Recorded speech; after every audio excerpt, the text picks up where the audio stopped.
Sense, Defense from a Seated Position. I'm Daniel Verkert, and I'll be your host and instructor throughout this series. For those of you who are new to the show, Combat Sense is about learning the most effective and logical ways to defend oneself from various situations. Our instructions are based from the science of human actions and reactions, and the awareness of possible attacks and counters. We do this first by realizing the intent and energy of our attackers. We put ourselves in the mindset of an attacker so that we may have an understanding and awareness of the attacker's reaction to our defense. I can't stress how important this is. Not too many people are really prepared for confrontations with someone who really wants to hurt them. There are many martial arts out there that are teaching sport or traditional art forms, which are all very beneficial to the practitioner. But if they wish to teach reality-based self-defense, they should include Combat Sense. Here in episode 5, we'll be covering Combat Sense actions and reactions from dealing with an attacker while in a seated position.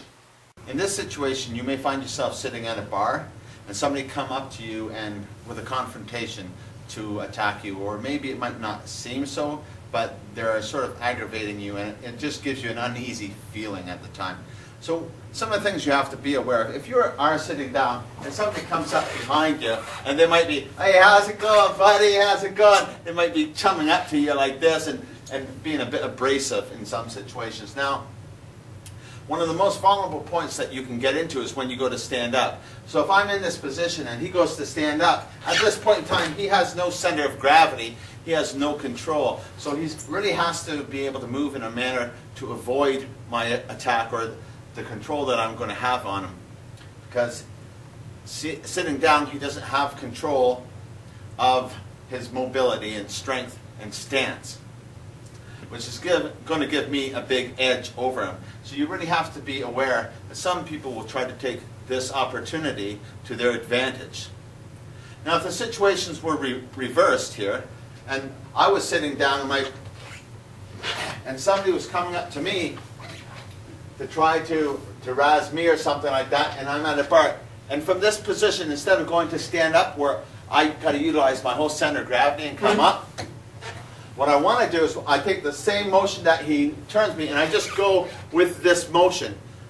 This allows me to push myself off and carry on using that energy for myself rather than against myself.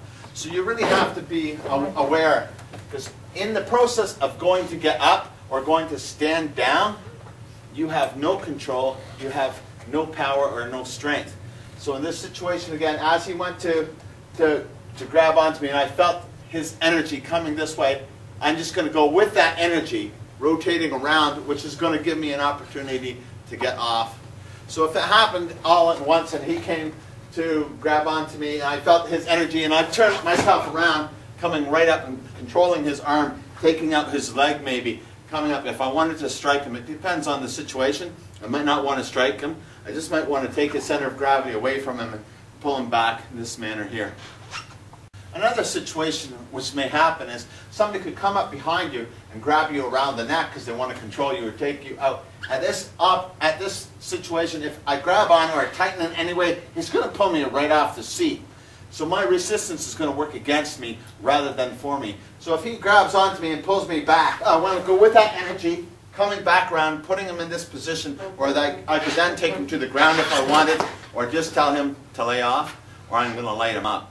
One of the things you have to be aware of in this situation is if you're minding your own business, you might be talking to the bartender or whatever the case may be, and somebody comes up to you and comes and punches you in the back of the head, there's not much anybody can do other than get hit. It's just a matter of what can you do after that point that comes into effect. So if you're in a bar or in an open situation like this, you always have to be aware of your environment and the energy of the environment around you. So I wouldn't want to be completely closed-minded off one-dimensional thinking to not be aware of anybody around me if I'm in a bar or a public place where things like this might be happening. In this situation, if I came up, again, because I wanted to grab him by the neck and take him out, which we covered earlier, that's possible. There's things that you can do from this situation. If I came up to him and wanted to just grab him by the arm, to pull him off here, or maybe he was reaching for something, or I wanted to get his attention and pull him off in this situation like this. This is something that could happen. In dealing with this, you have to be aware of this energy and pulling. If his center of gravity is off now, I can pull him back and there's not much he can do. If he has any resistance in this situation, he has no control because he's attached to this. The harder he is attached and has more resistance, the easier it is for me to pull him off the chair. The best thing in this situation is to be able to go with the energy and circle around, probably bringing this arm up to defend yourself, putting yourself in a dominant position. Now in this situation, you may have been talking to the bartender, you may have been with your head down like this in this situation. As somebody comes to push your head to the table, in this position, if you fight it in any way, you're going to be hit harder. So the main thing is to be able to go with the energy at hand when it happens. So as soon as you feel that coming, you should turn around with that energy. Easily twisting around, putting yourself in a dominant position to continue taking your opponent down if you want, or to continue striking, or whatever the case may be, but you didn't get your head smashed into the bar. Another situation which you may find yourself in at a bar is somebody may come close to you, buddy up to you, they put their arm around you because they're drunk and obnoxious, and sometimes it might bother you, but then again you might be just as drunk and stupid yourself. In this situation, you're open to his punch. He may come to sucker punch you in this position and you'll be open for it. So right away, as soon as somebody's in this position, you must be aware that you have to be able to bring up your left elbow in this manner. So as he goes to hit you, you should right away bring up this left elbow. This left elbow is then going to allow you to take him off the seat. It's probably one of the most combat sense things you can do given this situation. Another vulnerable situation while being seated. You may be sitting at a restaurant having dinner or a situation like that, and somebody might come up to you, they might have a beef with you, they might not like the way you look or something you have done in the past. And if they come up to you to hit you, there's not too much you can do. Because if you go to get up, as he goes to get up, this is probably when he's going to get hit. Because in the position, in the transition of your weight and your energy from standing up, it doesn't give you much of a chance to defend yourself with. So one of the best things to do in this situation is, even if I went to punch him and he went to block, let's say, in this position, he still couldn't stop me from continuing striking him. So you really have to be aware of what you shouldn't do, because it's probably going to get yourself hurt here. Now if the situation's reversed here, here's what would happen. Now if I'm being seated and I have somebody coming up with a confrontation to hurt me or cause me harm, I really have to be aware of my situation. This chair has arms that come in. It's not allowing me to come outside either way. So the only thing that I really should do is, as he comes to strike me, I want to look and go away from the energy. See, the punch is coming, I'm moving to the outside, but I'm pulling him down into the table, which is then allowing me to stand up and control my opponent.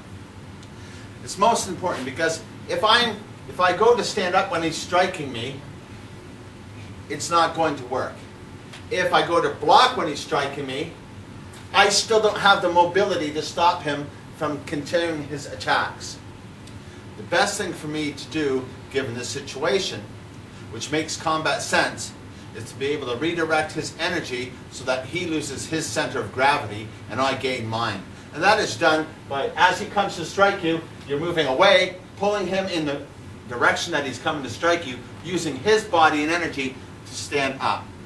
This takes his center of gravity off and gains you your own, so you can continue coming to strike him or make your getaway and escape. In this situation, somebody comes up behind you and grabs you by both your shoulders. And as you go to do a defensive technique, intercepting my hand, bringing me down in this position, might look like it's a good technique, taking me off my center of gravity. But the problem with this is, as I go off my center of gravity, I'm actually on top of his. If I'm in this position, I'm going to come across with my elbow into his face. I'm probably going to punch him a few times in the ribs. I may come across and give him a reverse guillotine and choke him out at this point in time. So It's not a very smart thing to do. Another thing he may try to defend himself with is he may come to intercept my wrist again, pull me across, this time put me in a worse situation for myself because he's got his arm over top of me.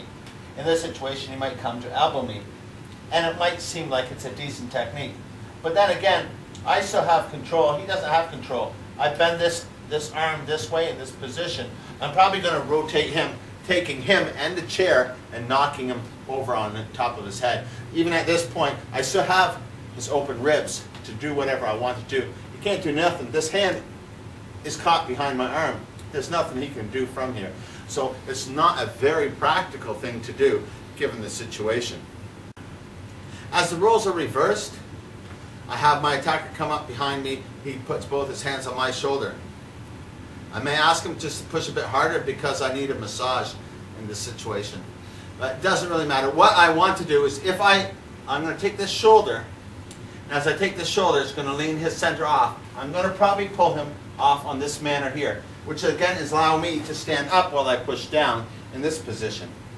So here, what happens is, as he's grabbing onto me, and I'm not too concerned because nobody can really hurt me from this point, there's a few things that he can do. If he was to shove me forward, it would be one. If he was to pull me backwards, that'd be another. We'll deal with those in a moment. First thing is, he has a hold of me. I don't want him to have a hold of me. I'm going to turn this shoulder down, picking this shoulder up.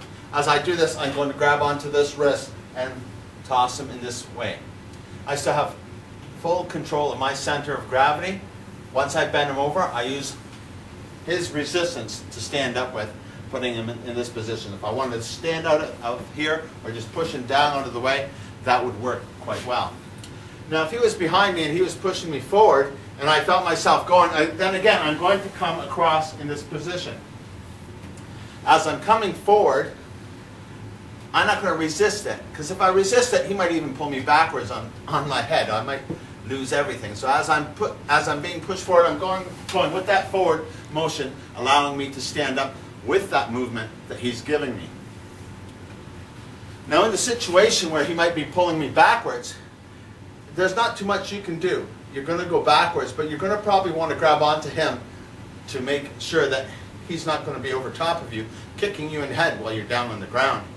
So one of the best things to do is, if you are coming backwards, just to go back with it and try to grab a hold of him. In this situation, whether I redirect him this way, crossing him, the thing is, as he's pulling me backwards, as I'm coming backwards, I'm turning this off as he's pulling me. And if I do this as he's pulling me, we're both going to end up going down. But if we're both going down at the same time, it's better than him standing over top of me, kicking me in my head. Now in this situation, you may be sitting down enjoying a meal or something like that, and somebody comes up and confronts you. Now, they're grabbing onto your shoulder, holding you down, so you can't even get up. They have this fist ready to hit you. You don't want to be hit by the fist. So instead of waiting for that fist to happen, what you'll probably do is, the pressure that's coming on your shoulder, you can break that from the arm here. You're hitting this part of the arm, and you're actually not hitting to knock it that way, but you'd prefer to hit it and help it come down because the energy that he's using is pushing down. At the same time as I'm going to punch him in the groin, I want to be able to guard from his fist. If you hit him properly and he has this energy, this fist might come into your face. So you really have to be aware of what he can do. If you wanted to do something silly like saying, okay, I'm going to grab onto his leg and push him down, I'm probably going to get punched in the face. If I just wanted to go and say, he's just come to hit him in the groin, which most people would think, because it probably make a lot of sense in this situation. I can't get up because he has too much force and control over me. I don't want to turn in this way because it's opening up the side of my head to my opponent as well. So the best thing in this situation is, I can take this energy that he's pushing with, and when I come in this way, it's going to turn him away from me. So if you look at this, this is the best thing that makes combat sense. I feel this energy coming, I go with this energy, pushing his arm in this manner here, which turns his hand, his attacking hand, away from me. At this point, I can then come and pull his head into the table, or come to stand up, controlling him, also having him into an armbar. In this situation, you're sitting down, attacker comes up beside you, they're coming to punch you. You don't quite know it yet, but you're just trying to stop the situation or control the situation by saying, no, I didn't say anything, or I didn't mean anything. I wasn't looking at your girlfriend, whatever the case may be. And he could come to strike you because he's mad or maybe you've been drinking. You have to move out of the way. Instead of me going like this, he comes to strike, and I think I'm going to block and punch. That's really not going to work too well, because it's much safer and it makes combat sense to move your head away from the punch. So as he comes to punch me, I move my head out of the way as quick as I can. But instead of trying to stop the punch, if I try to stop this, his other hand will be coming over, hitting me. So it's really important, as he comes to punch you, you go with it and you keep that energy going the way that he was coming. That's the only thing that's going to allow you to control and get up and avoid being hit again. So as he comes to strike, and I move in this manner, allows me to take his energy away while I hit him in the ribs, getting up and controlling the situation. So it's important that you realize that if you do not move, if you just think that you can block it, you're probably going to get punched by the other hand. You have to make sure that you have to go with his energy. It's like guiding it. As he comes to punch, you're moving out of the way and letting that punch keep going the way that it wanted to go. This is the best thing to do given the situation. It opens up your opponent to him, takes his center of gravity off because his body's now twisted and he's facing the opposite direction. Now, another thing that might happen is he might come to punch you with his other hand. And in this situation, you have to guard up with your elbow, would be much better. Again, you want to pull him into you so that he doesn't have his center of gravity anymore. Because if you don't, if he comes to punch you, and let's say I decided that as he's punching me, I was fast enough to take this arm, cross it over and block, which is very unlikely to happen. If he was to come in to punch me, and I made this hand come up around and do this, that is impossible to happen. Because the distance from his fist to my face is a lot shorter than the distance from my arm coming up like this and coming around like this. So it's not going to work. So you really have to analyze the situation to find the best way to move, given the attack at hand. So as he's coming to punch me, and I see it coming, I guard with my elbow, my head moves behind my elbow, I intercept and I pull him in across me. I'd rather have him sitting across me than him standing up here, turning that other hand into my face, hitting me repetitively. It's the best thing to do, and that's what makes combat sense. Another mistake you may make from that strike is, as he comes to punch, and I block like this because I wanted to punch him like this. First of all, I don't have the mobility to hit with body force. The only force I can utilize is his force coming into me and using that against him. In this manner, it doesn't really use that. So as he comes to punch me, and I go to do this and punch him, I'm probably being punched in the face with his other hand. Because he's not going to stop. As soon as I go to block him, this punch will be coming. And it'll be hitting me in the face with his full upper body strength pounding into me. It's not a situation where I want to find myself into.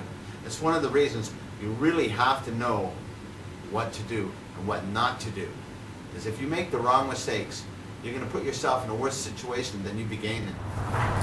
Another common situation you might find yourself in is while sitting in your car. Now, there's quite a few things that could happen in this situation. Somebody may pull in front of you. Now, you have to be aware of how close they are and what you can do. If somebody does pull out in front of me and I see that they're going to get out of the car, I have to look at all the possibilities. Now, if I have a space where I could drive out and go around them from either side, I have to keep that in mind. If I don't have that and somebody does come up to my car, I'm likely to keep my window all the way up, because if I bring it down, they may reach in, take the keys out of my ignition or something of this situation. Now, if somebody does come up to my door, I may tell them to get back in the car, or I'm going to push the car into the intersection. There's various things that you could do given the situation. If you don't feel that you're in threat, then you might not do something so extreme. One of the first things that you should do if you come to a stop and you're going to be ambushed by somebody or somebody's approaching you is to release your seatbelt. Right away you should release your seatbelt. If you don't release your seatbelt, it's going to take away, restrict your movement and mobility if something does happen. Here we're going to look at a situation where you had no room to move. Another thing that you're thinking of is, if you see the person in front of you put on their reverse lights and they're backing up towards you, don't put in your reverse and back up tight against the car behind you, because they could trap your car within both vehicles and then come out and smash through your window and attack you. Now there's lots of things that you have to think about here. Here we're going to deal with the situation. One of the worst things that could happen is somebody came out and they came to your car. If you see somebody coming out of their car to come walking towards you, one of the things that you should do or could do is get out of the car quickly so that you can have the freedom of mobility to defend yourself.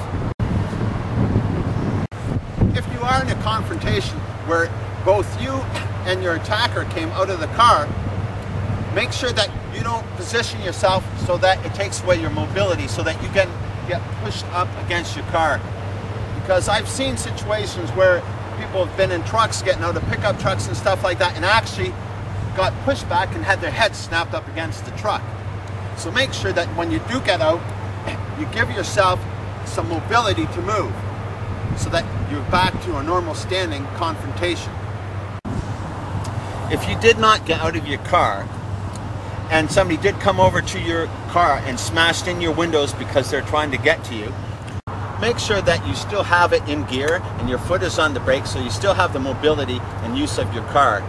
Now as your attacker comes towards you, make sure you keep your windows up and your doors locked so that they can't get in. But if they did smash your window, or it's a really hot day and your windows happen to be open and you weren't aware of somebody coming to get you, because it might not be just somebody who didn't like the way you drive who pulled up in front of you and got out to talk to you. It might have been somebody at the corner who's just coming to cross the intersection to attack you. Now, if the case happens when your attacker comes to attack you, in this situation, the best thing to do is you move back out of the way, intercepting their hand, pulling them in towards your car, holding onto them, applying pressure on their arm. At this point in time, you can then reach across to the steering wheel and you could put the gas on and go forward and drag him for a little ride if you wanted to drag him. What you can do from here, if you want to keep popping his arm or you feed him your elbows, you can feed him your elbows. He's pulling because he wants to get out, but when he goes to get out, make sure you get your last hit in and cross him over at this point in time. That's one of the most effective things to do. So doing this again, your attacker comes to strike you. As he comes to hit you, you move your head back in this manner, intercepting their strike and pulling them tightly into the car. What this does is it takes them off their center of gravity and takes them so that they don't have the mobility or power to give you more strikes. At this point, you hold their arm inside, popping their elbow this way, or reaching across with your arm, popping it this way. If you wanted to hit them with a hammer fist, if you take your foot off of the brake, turn your steering wheel, and put the gas on, you can drag them for a little while before pushing them out. At that point, you can keep driving away so that you don't have to deal with them after that. One of the things that you have to keep in mind, if you are using your door to get out and confront the person, that he is a far enough distance that gives you the space to allow yourself to get out freely. If you did go to open the door to get out, and as you got halfway out and he pushed that door in, closing the door on your leg or your body, because you don't really have the force and control or energy to direct yourself as you're getting out. So it's not recommended to get out unless somebody is a far enough distance that allows you to do so safely. Now, one of the things that you could do is use the door as a weapon for your own defense, as long as you don't get caught between the door and the car. So if somebody's coming up towards you, you could actually push your door open, striking them with your door. That gives you a chance to get away, or if you couldn't get away through that side, you'd then climb over your console across your bucket seats to get out the other side to give you a bit more space to get away. One of the things you don't want to do is ever reach out or try to defend yourself from giving your energy outside of the car. If your attacker did come in and he wasn't really coming to punch you, he just leant in to talk to you, which is really dangerous situation for you to be in. But then again, he might reach in to take your keys out of your ignition from you. So let's say he's reaching in to take the keys from my car. Right away, I can't let him get those keys out. Now those keys are going to have to pull this way before they can go that way. So I make sure that I pull his hand inside, pushing it up against the wheel. At this point, I can strike into the elbow because the steering wheel is holding his wrist straight, so his arm can't go any further. By me striking in across his elbow is locking his elbow out, preventing him from being able to take the keys. The only thing he wants to do is take his arm back out of that car at that point in time. Then you always have to be aware that he can't come in, and if he can drag you out of the car, because that's another thing that has happened. People have actually dragged people out of the car. And the only reason why they could drag somebody out of the car is because they put their hands out, or they let the person reach in and grab their hands. So if he's coming in here and he's pulling me out because he wants to hit me, that's one of the worst things, because he's taken my mobility, my center of gravity away from me. Here, you better open up the door to let yourself out at the time, because if he pulls you halfway through here, you'll have no center of gravity to defend yourself with. So in this situation, you'd have to intercept his hand from this point and try to turn his wrist in this manner. If you can turn his wrist in this manner, then it takes away his strength, turns him in the opposite direction, and at the same time allows you to pop his arm across the well of your window. Here, it's also good for you if you wanted to take the wrist out, putting it into an out-bent wrist lock, pushing it up here, which will also cause him extreme pain. In this situation, if you didn't have the opportunity to release your seatbelt and you got frazzled because you weren't aware that somebody may have been coming up behind you to confront you, and you had your seatbelt on. Now, as soon as somebody comes up and you're aware that they're there, what you should do is put your thumb inside of your seatbelt so that you can get a hold of it.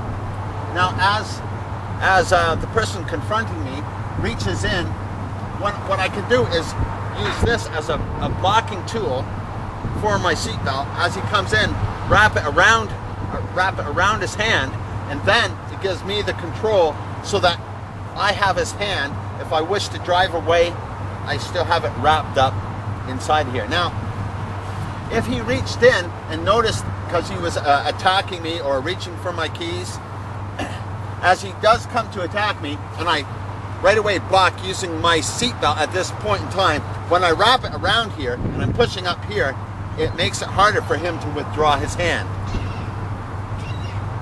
from here, because I'm pushing with this arm here and pulling with the seatbelt at this point. Still, as he pulls it out, he can still have a hard time getting out of it, as I can intercept my steering wheel, put it into gear if I want, and drive off, or put it into reverse and make him run backwards. In a very uncommon situation, an attacker could come in with his other hand. So as he's coming across with his other hand, I'm going to then, right away in slow motion, this is coming towards me, and I always move to the outside of the hand, catching it in this way. Now, this hand, I'm just going to pull up this way, putting it to the ceiling of my car. You always bend it, so if it's this way, you can pull it out straight. But if he has a bend here, it's going to be hard for him to pull his hand out at this point. You can put your car in gear and drive away if you like. Either way, it's going to avoid you from getting attacked. Here you have an attacker coming in, and he's reaching in with both hands to control you. So as he reaches in with both hands, his whole body's in controlling you. Make sure before he pulls you out that you push down where his elbows are. Because if you resist this and he gets to pull his elbows past the door, he's going to start pulling you out. There's not much you can do from there, because it's taking your power and center of gravity away. So make sure that when he reaches in with two hands, it's either you're going to be pushing this down, lifting up with your shoulder, or you're pushing with this hand down, again, striking outwards. Either way, the best thing to do is to make sure that you push down, breaking his center of gravity, not letting him control your center of gravity. Now, most of the things we've been discussing here is your attacker or confronter doesn't have a weapon. Now, if he does have a weapon, then it's most likely they really mean business. So therefore, your vehicle can be a weapon. Most of the situations, I'd say, don't use your vehicle as a weapon because it could be viewed as excessive force. But if somebody does have a weapon and they're coming towards you, don't just put it in the park and say, please stop, don't do this. I would seriously consider myself as putting it in gear, going towards them, and even ducking down. It depends. If the weapon was a pistol or a gun or something like that, I would duck down out of the sight and put it on the gas and drive out of the way as far as I can to avoid the situation. Always be aware of your environment to know that the best way for you to drive out, because it may have been for you to put it in reverse, duck down and drive out in that angle, or put it in reverse, duck down and drive out in that angle. You should always be aware of your environment and the possibilities that would be most suited for your safety and well-being. This concludes Combat Sense Episode 5. We hope to see you next week when we cover situations in defending against an attacker with a knife. Until then, let Combat Sense be with you.